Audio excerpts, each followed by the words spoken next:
Good morning students. मैं अनीता डोगरा, आपकी हिंदी की अध्यापिका, आपका हिंदी की कक्षा में स्वागत करती हूँ। आशा है आप सब लोग अपने घरों में स्वस्थ व सुरक्षित होंगे। बच्चों, आज का सद्विचार है, जिज्ञासु प्रवृत्ति मानव को प्रगतिशील बनाती है।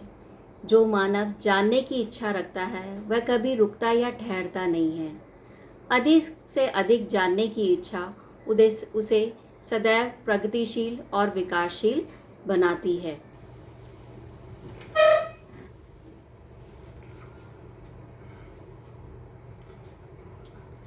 बच्चों, आज हम कक्षा 6 की पुस्तक बसंत की कविता चांद से थोड़ी गप्पे पढ़ेंगे, जिसका अर्थ है चांद से थोड़ी सी बातचीत करना। यह कविता शमशेर बहादुर द्वारा रचित है। उनका जन्म देहरादून में 13 जनवरी 1911 में हुआ था। उन्हें अपनी रचनाओं के लिए साहित्य अकादमी पुरस्कार, मैथिली शरण गुप्त पुरस्कार व 1989 में कबीर सम्मान से सम्मानित किया गया। इस कविता में वे एक 10-11 साल की लड़की के मन में चांद के प्रति क्या क्या कल्पनाएं हैं, उनका वर्णन करते हैं। लड़की जब चांद को पूर्णिमा के दिन गोल और बड़ा होते देखती है और अमावस तक आते आते उसे घटते या कम आकार का होते देखती है, तो उसके मन में तरह तरह के सवाल उठते हैं।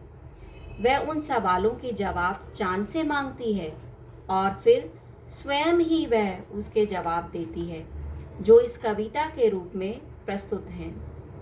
चांद से थोड़ी सी गप्पें। आइए अब इस कविता की पंक्तियां पढ़ते हैं। गोल हैं खूब मगर, गोल हैं खूब मगर, आप तिरछे नजर आते हैं जरा। आप पहने हुए हैं कुल आकाश तारों जड़ा, सिर्फ मुंह खोले हुए हैं अपना, गोरा चिट्टा गोल मटोल। इन पंक्तियों में कवि उस छोटी सी लड़की के माध्यम से यह कहना चाहता है कि आप वैसे तो गोल हैं, परंतु जब मैं आपको धरती से देखती हूँ तो आप मुझे थोड़े से तिरछे नज़र आते हैं।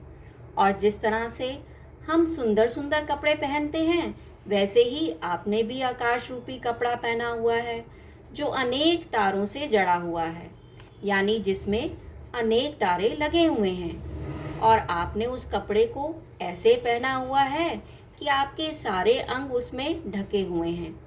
केवल आपका गोल मटोल गोरा चेहरा ही नजर आ रहा है। और आपकी पोशाक जो है, आपकी पोशाक चारों ओर दिशाओं में फैली हुई है। अपनी पोशाक को फैलाए हुए चारों सिमित, सिमित का अर्थ है चारों दिशाओं में। आप कुछ तिरछे नजर आते हैं। कविता की आगे की पंक्तियां हैं, आप कुछ तिरछे नजर आते हैं जाने कैसे, खूब है गोकी वाह जी वाह, हमको बुद्धू ही निरा समझा है, हम समझते ही नहीं जैसे कि। इन पंक्तियों में कवि कहते हैं कि वह छोटी लड़की कह रही है कि आप ना जाने कैसे तिरछे नजर आते हैं। यह तो ठीक है, परंतु आप हमें बुद्धू ना समझें। क्या हमें नहीं पता चलता? अब हमें क्या नहीं पता चल रहा? क्यों हमें चांद बुद्धू समझ रहा है? क्योंकि यह हमें मालूम है कि चांद को एक बीमारी है कि जब आप आकार में कम होते हैं तो कम ही कम होते जाते हैं, और जब आकार में बढ़ते हैं तो बढ़ते ही चले जाते हैं। इन पंक्तियों का अर्थ है, हमको मालूम है कि आपको बीमारी है, आप घटते हैं तो घटते ही चले जाते हैं और बढ़ते हैं तो बस यानी बढ़ते ही चले जाते हैं, दम नहीं लेते हैं जब तक बिल्कुल ही गोल ना हो जाए। बिल्कुल गोल, यह मर्ज आपका अच्छा ही नहीं होने में आता। इन पंक्तियों के द्वारा कवि कह रहे हैं कि चांद को एक ऐसी बीमारी है कि जब वह बढ़ता है आकार में तो बढ़ता ही चला जाता है, और जब कम होता है घटता है तो घटता ही चला जाता है। वह तब तक दम नहीं लेता, तब तक रुकता नहीं जब तक कि वह गोल ना हो जाए। अंतिम पंक्तियों में कवि कहते हैं, यह मर्ज यानी आपको जो ये बीमारी है वो एक ऐसी बीमारी है जो ठीक ही नहीं होती, तभी तो आप बार बार घटते और बढ़ते रहते हैं। बच्चों, हमने इस कविता में एक छोटी सी लड़की की कल्पना को पढ़ा व समझा। इसी तरह प्रत्येक बच्चे को कल्पनाशील होना चाहिए, उसे अपनी कल्पना शक्ति को बढ़ाना व उसे अभिव्यक्त करना आना चाहिए। आप सभी बच्चे कल्पनाशील व सृजनात्मक बने, यही मेरी आप सबको शुभकामनाएं हैं। धन्यवाद।